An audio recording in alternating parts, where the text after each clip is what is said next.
ബാലിൻസ്ലോയിൽ ഒരു ദിവസം പിക്നിക്കിന് പോയ കഥയാണ് കേട്ടോ ഇന്ന് പറയാൻ പോകുന്നത്. അത് വിക്ലോ അയർലൻഡിലാണ് ഉള്ളത് ഈ സ്ഥലം. ഇതൊക്കെ നമ്മൾ ഇൻസ്റ്റാഗ്രാമിൽ കണ്ടു കാണും. കുറച്ച് ഫേമസ് ആയിട്ടുള്ള ഹൈക്കിങ്ങിന് പറ്റിയൊരു സ്ഥലമാണ് കേട്ടോ. ഞങ്ങൾ ഫ്രണ്ട്സ് ഇവിടെ എങ്ങനെയാണ് പോയെന്ന് പറഞ്ഞാൽ രാവിലെ തന്നെ ബസ് കയറി സിറ്റി സെൻറ്ററിൽ ചെന്നു. സിറ്റി സെൻറ്ററിൽ അവിടെ നിന്ന് 1:33 ബസ് എടുത്തിട്ട് ഞങ്ങൾ ന്യൂ ടൗൺ മൗണ്ട് കെനഡി എന്ന് പറഞ്ഞ സ്ഥലത്തിറങ്ങി ഒരു ലോക്കൽ ടാക്സിയിൽ ഈ സ്ഥലത്തേക്ക് വന്നത്. ബാലിനസ്റ്റോയിൽ കാർ പാർക്ക് ഏരിയ ഉണ്ട്, അവിടെ നിർത്തിയിട്ട് നമ്മൾ ഹൈക്കിങ്ങിന് വേണ്ടി പോകുന്നത്. ഇതാണ് കേട്ടോ സ്ഥലം. എല്ലാവരും ടാറ്റ ഒക്കെ പറഞ്ഞു. കുറച്ച് കഴിഞ്ഞപ്പോൾ എല്ലാവരും വടിയൊക്കെ കുത്തിപ്പിടിച്ചാൽ കേട്ടോ വരുന്നത്. ഹൈക്കിങ് വലിയ കുഴപ്പമൊന്നും ഇല്ലാത്തൊരു സ്ഥലമാണ്.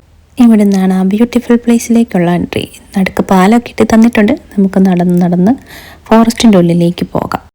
കയറാനായാലും ഇറങ്ങാനായാലും വളരെ ഈസി ആയിട്ട് പോകാൻ പറ്റുന്നത്. ഈ ചേച്ചി 2 കമ്പൊക്കെ ആയിട്ട് എന്തിനാണ് നടക്കുന്നതെന്ന് എനിക്ക് മനസ്സിലായില്ല കേട്ടോ.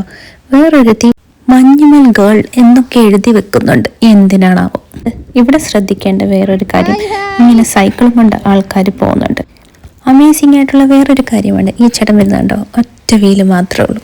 അതെല്ലാം ഞങ്ങൾ കണ്ട് കോരി തേച്ച് നിന്ന് പോയി. എല്ലാവരും നോക്കി ഫോട്ടോ എടുക്കുന്നുണ്ടോ. ഒരാൾ വീണൊക്കെയാണ് ഫോട്ടോ എടുക്കുന്നത്, കണ്ട.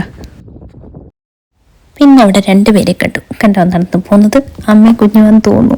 ഹായ് എന്ന് പറഞ്ഞപ്പോൾ തിരിഞ്ഞൊക്കെ നോക്കിയെങ്കിലും പിന്നെ ഹായ് എന്ന് വെച്ചപ്പം അമ്മ മോളോട് പറയുന്നുണ്ട്, അവരെ തിരിഞ്ഞൊന്നും നോക്കണ്ട, അവരെ കുറച്ച് വശപ്പശ കാണുമെന്ന് പറഞ്ഞിട്ട് അവർ വീണ്ടും പോയി.